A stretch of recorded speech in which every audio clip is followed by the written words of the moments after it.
maayong buntag, maayong adto, maayong hapon, o maayong gabi kanatong tanan mga higala.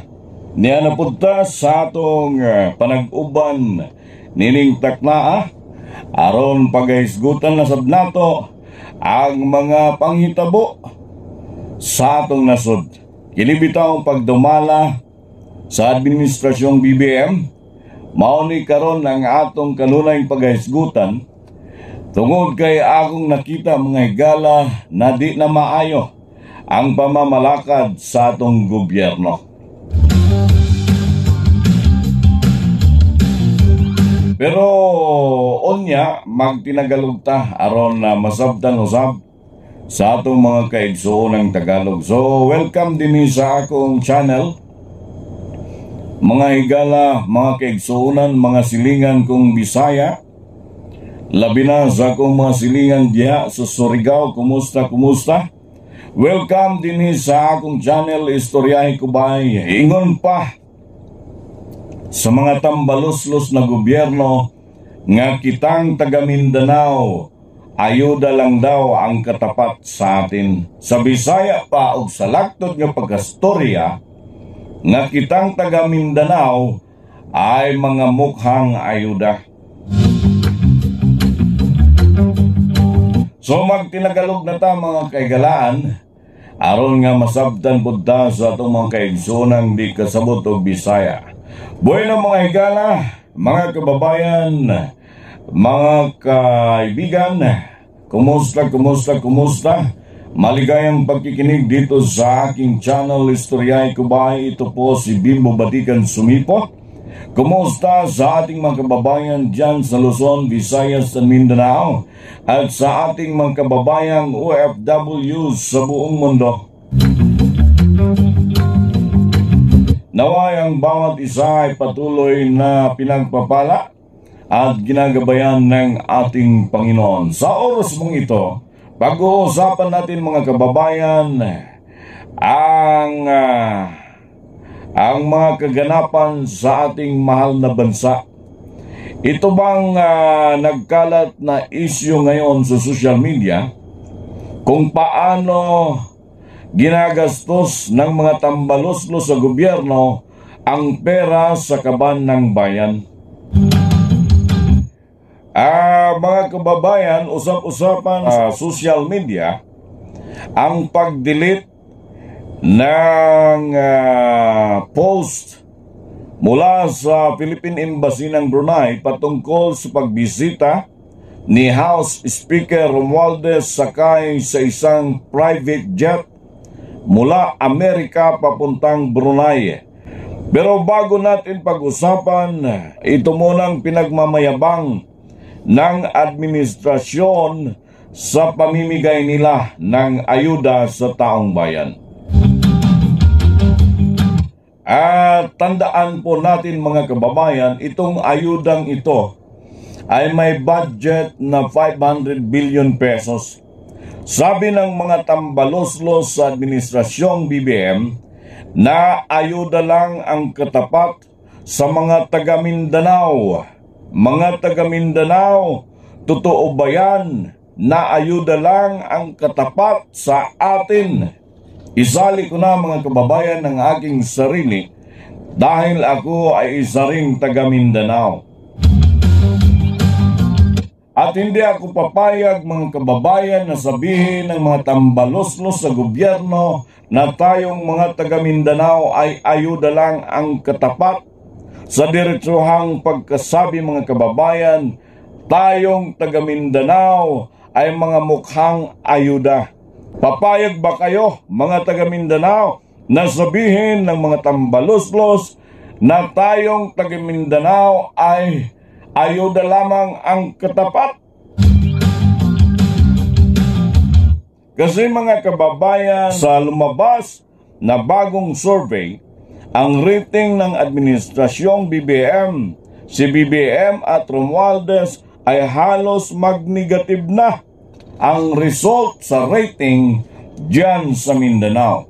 Sa Mindanao mga kababayan, talagang wala nang nagtitiwala sa pamumuno ni BBM. Siguro yan ang dahilan kung bakit bumabanat sila ngayon sa pamimigay ng ayuda diyan sa Mindanao.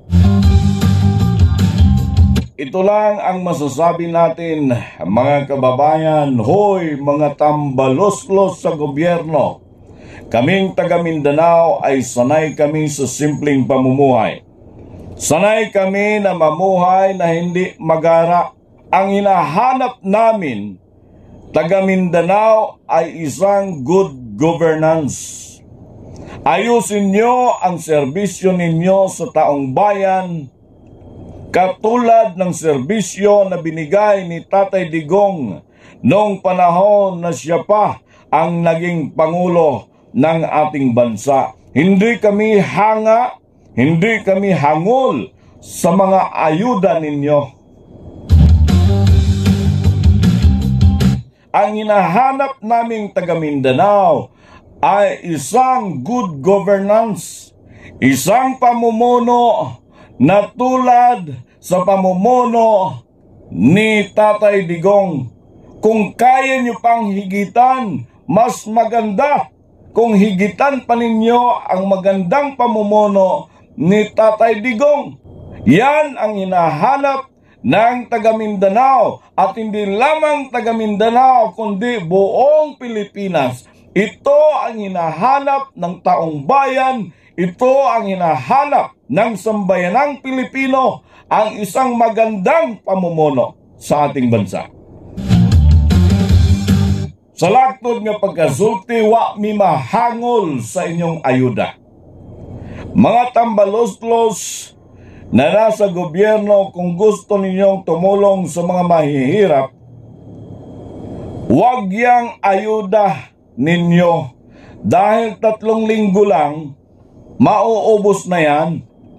Bigyan nyo ng pangmatagalang solusyon, yung tinatawag na sustainable livelihood.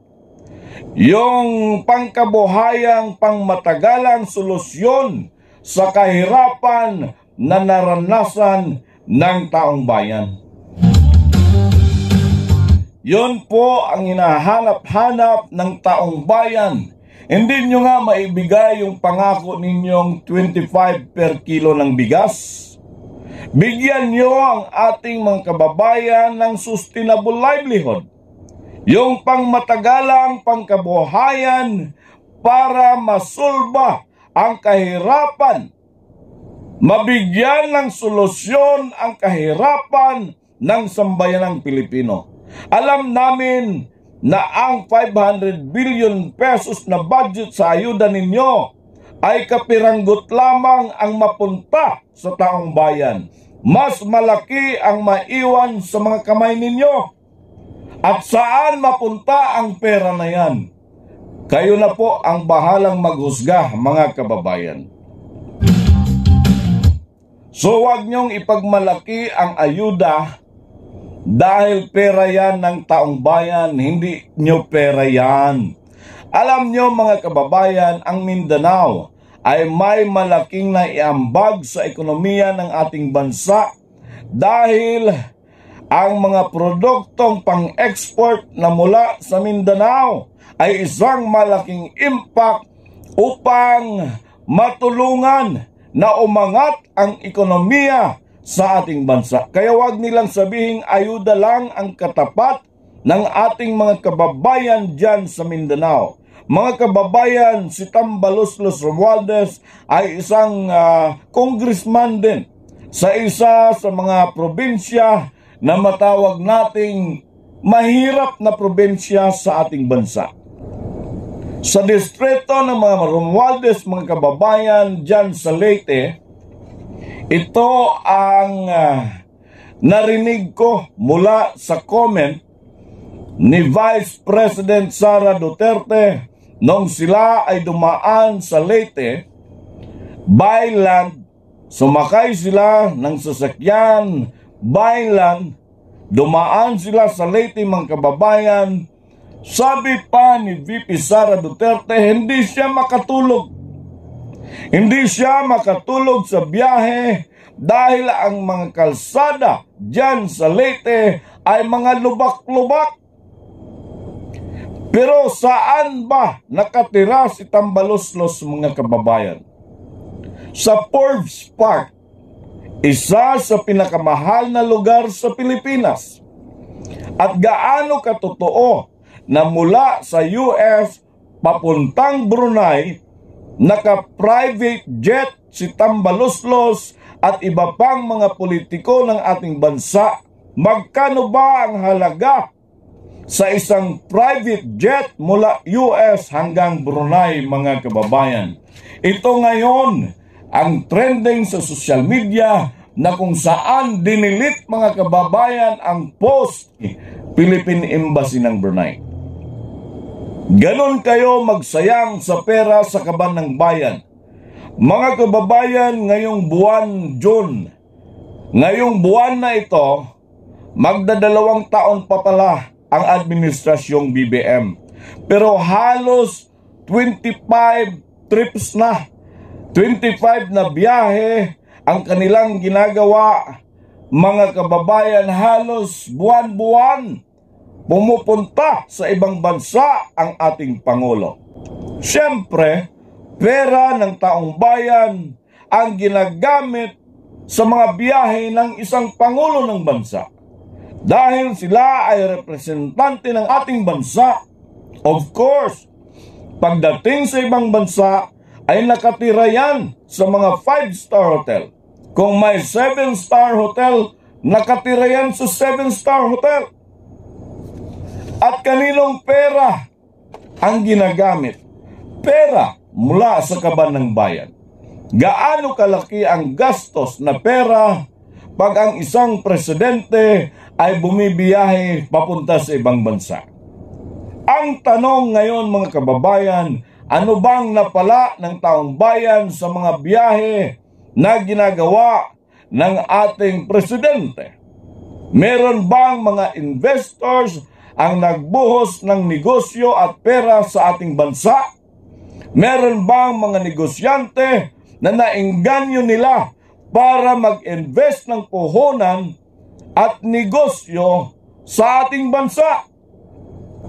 Puro lang pledge, mga kababayan. Puro pangako ng mga negosyante, pero wala ni isa ang gustong mag-invest sa ating bansa. Ibig sabihin, pati mga negosyante sa buong sanlibutan ay walang tiwala sa administrasyong BBM. Wala, mga kababayan. Nagsasayang lang ang ating gobyerno sa kanilang gastos sa biyahe papunta sa ibang bansa. Pera yan mula sa kaban ng bayan. Hindi nyo pera yan. Kaya huwag nyong sasayangin. Ayusin nyo ang paggastos ng pera ng sambayanang Pilipino. Lumubo na ang ating tinatawag na national debt. Ang kabuoang utang ng ating bansa sa World Bank ay lalong lumaki. Ano ba ang mga proyekto na masasabi natin na binuhos ng administrasyong ito ang pera sa kaban ng bayan dahil sa mga proyekto? Tulad sa ginawa ni ex-President Duterte sa kanyang Build program. Kaya masasabi natin na lumubo ang ating utang sa World Bank.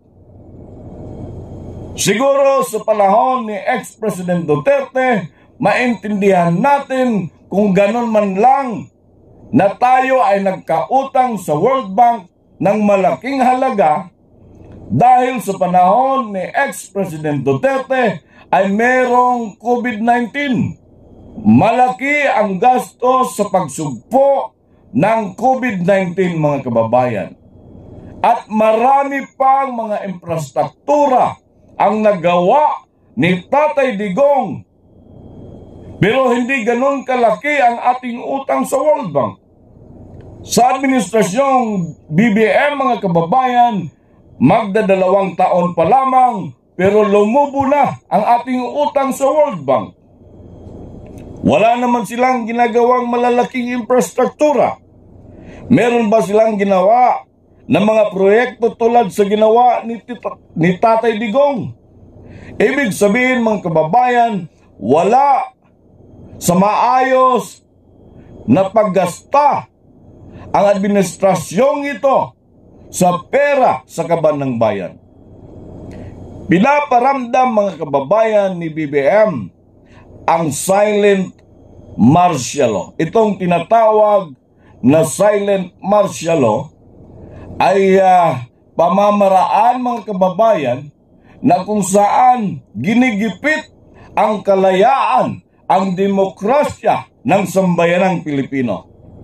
Tulad na lamang sa mga aksyon ng administrasyon na kung saan magkaroon ng rally ang maisog, tinatanggal ang mga opisyalis ng gobyerno sa local government na kung saan nagbibigay ng permit sa rally ng maisog. Pinaparadahan ng malaking sasakyan ang mga parke na kung saan magiging venue ng rally ng maisog. Di ba panggigipit ito? Di ba ito ay parang martial law? Kulang na lang ang ideklara, mga kababayan. Hindi magawa-gawa ni BBM dahil ito ay ginawa na ng kanyang ama noong unang panahon. Mga kababayan, ramdam na ng taong bayan ang sobrang kahirapan dahil halos lahat ng bilihin sa ating bansa ay tumaas, tulad na lamang sa bigas. Mga kababayan, isa sa pangunahing pangangailangan ng sambayanang Pilipino ang bigas na pinangako ni BBM na gawin niyang 25 per kilo. Halos naging times 3 ang presyo, mga kababayan. Di ba siya yung Secretary ng Agriculture? Ano lang nangyari?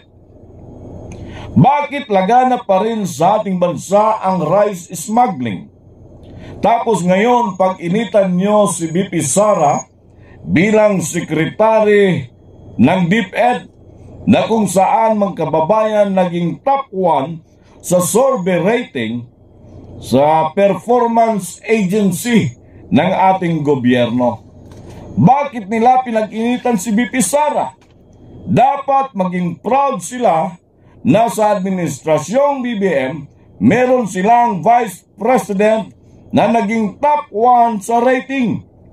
Kasi meron kayong mga personal na agenda. Inggit kayo dahil sa mga personal na agenda ninyo na balak nyong tumakbo in a higher position sa susunod o sa darating na eleksyon. Kaya sinisiraan nyo si BP Sara, sinisiraan nyo ang mga Duterte, pati si Pastor Apollo Sikibuloy, dinamay nyo pa.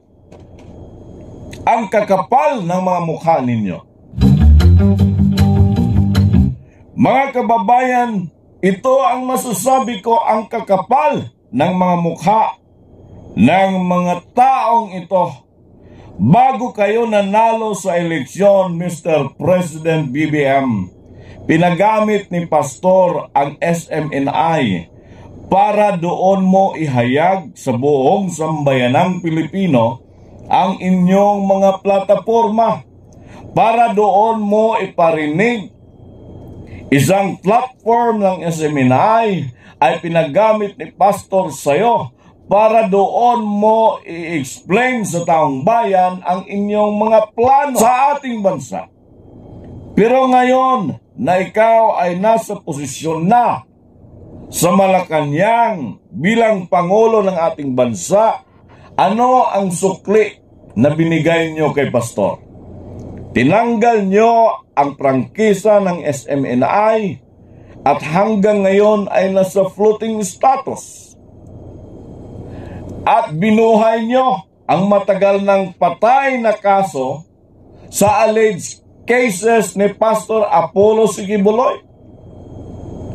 Sobra na. Sobra ng katraidoran ang ginawa ninyo sa SMNI at kay Pastor. Ito pa, yung ginawa nyo kay PRRD.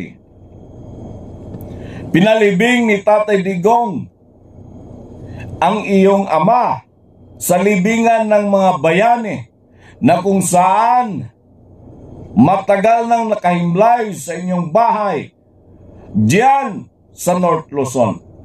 Dumaan ang ilang dekada, ilang presidente, hindi pumayag na yung ama ay ilibing sa libingan ng mga bayani. Ngunit nung si Tatay Digong ang naging presidente, ay walang pagdadalawang isip na ipinalibing ni Tatay Digong ang iyong ama sa libingan ng mga bayani. Ano ang sukli na binigay mo kay Tatay Digong? Gusto niyong ipahuli sa ICC si Tatay Digong. Ganon din ang ginawa niyo sa mga kapatirang Muslim.